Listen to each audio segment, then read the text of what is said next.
কাতারের রাজপরিবার থেকে মহার্ঘ এক উপহার পেয়েছেন মার্কিন প্রেসিডেন্ট ডোনাল্ড ট্রাম্প। রাজকীয় সেই উপহারের ঝলক বিশ্ববাসীর কাছে তুলে ধরেছেন স্বয়ং মার্কিন প্রেসিডেন্ট।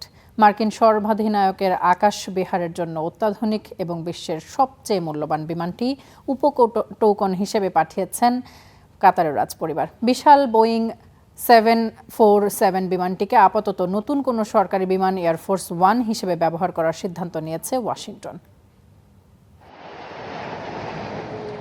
মার্কিন প্রেসিডেন্টের বিমান এয়ারফোর্স ওয়ান। এই বিমানটি যুগ যুগ ধরে মার্কিন প্রেসিডেন্টদের আকাশযাত্রার বাহন। এয়ারফোর্স ওয়ান বিশেষ কোনো ব্র্যান্ড নয়, এটি বোয়িং 747-200 সিরিজের বিমান। 90 দশক থেকেই এমন দুটি বিমান মার্কিন প্রেসিডেন্টদের সেবা দিয়ে আসছে।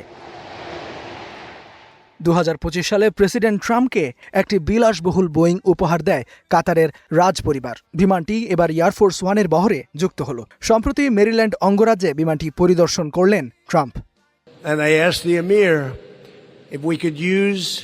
আমি কাতারের আমিরকে জিজ্ঞেস করেছিলাম, আমরা কি তার নতুন 747 বিমানটি কিছু সময়ের জন্য ব্যবহার করতে পারি।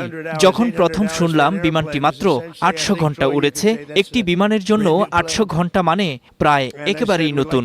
আমি বলেছিলাম আমরা এটি কিছুদিন ব্যবহার করতে চাই।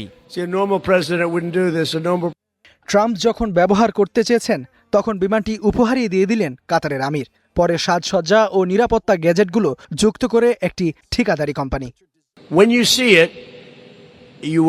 আপনারা বিমানটির নির্মাণশৈলী বিশ্বাসই করতে পারবেন না। কাঠের মান, ব্যবহৃত উপকরণের মান, ইঞ্জিন সবই অসাধারণ। এই ইঞ্জিনগুলো বিশ্বের সেরা। এটা সত্যিই একটা সম্মানের বিষয়। আমি কাতারের আমিরকে ধন্যবাদ জানাতে চাই। তিনি আসলে অসাধারণ মানুষ। তিন ভাগে বিভক্ত বিমানটির অন্দরমহল। সিংহভাগই প্রেসিডেন্ট ও ফার্স্ট লেডির জন্য বরাদ্দ। আছে প্রেসিডেন্টের ব্যক্তিগত ডাইনিং রুম, কনফারেন্স রুম, কর্মকর্তাদের অফিস। এছাড়াও আছে একটি ডাইনিং হল, যেখানে একসাথে 100 জনের বসার ব্যবস্থা রয়েছে। বিমানটির জ্বালানি ধারণ ক্ষমতা এতটাই যে তা সারা বিশ্ব চক্কর দিতে পারে। প্রয়োজনে মাঝ আকাশেই জ্বালানি ভরেও নিতে পারে। বিমানে বসেই হোয়াইট হাউসকে জরুরি নির্দেশ দিতে পারেন প্রেসিডেন্ট। হোয়াইট হাউস থেকেও বিমানটির গতিবিধির উপর নজর রাখা যায়। উন্নত প্রতিরক্ষা প্রযুক্তি, ইলেকট্রনিক সুরক্ষা ব্যবস্থা, শত্রুপক্ষের আক্রমণ শনাক্ত করার প্রযুক্তি সব মিলে এয়ারফোর্স ওয়ান মূলত প্রেসিডেন্টের কমান্ড সেন্টার।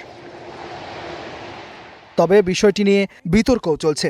বিদেশি সরকারের কাছ থেকে এত মূল্যবান উপহার নেয়ার বিষয়ে যুক্তরাষ্ট্রের নিরাপত্তা ও স্বার্থের প্রশ্ন তুলতে শুরু করেছেন ট্রাম্প বিরোধীরা। ইস্তেহাতুল মাহমুদ, স্টার নিউজ।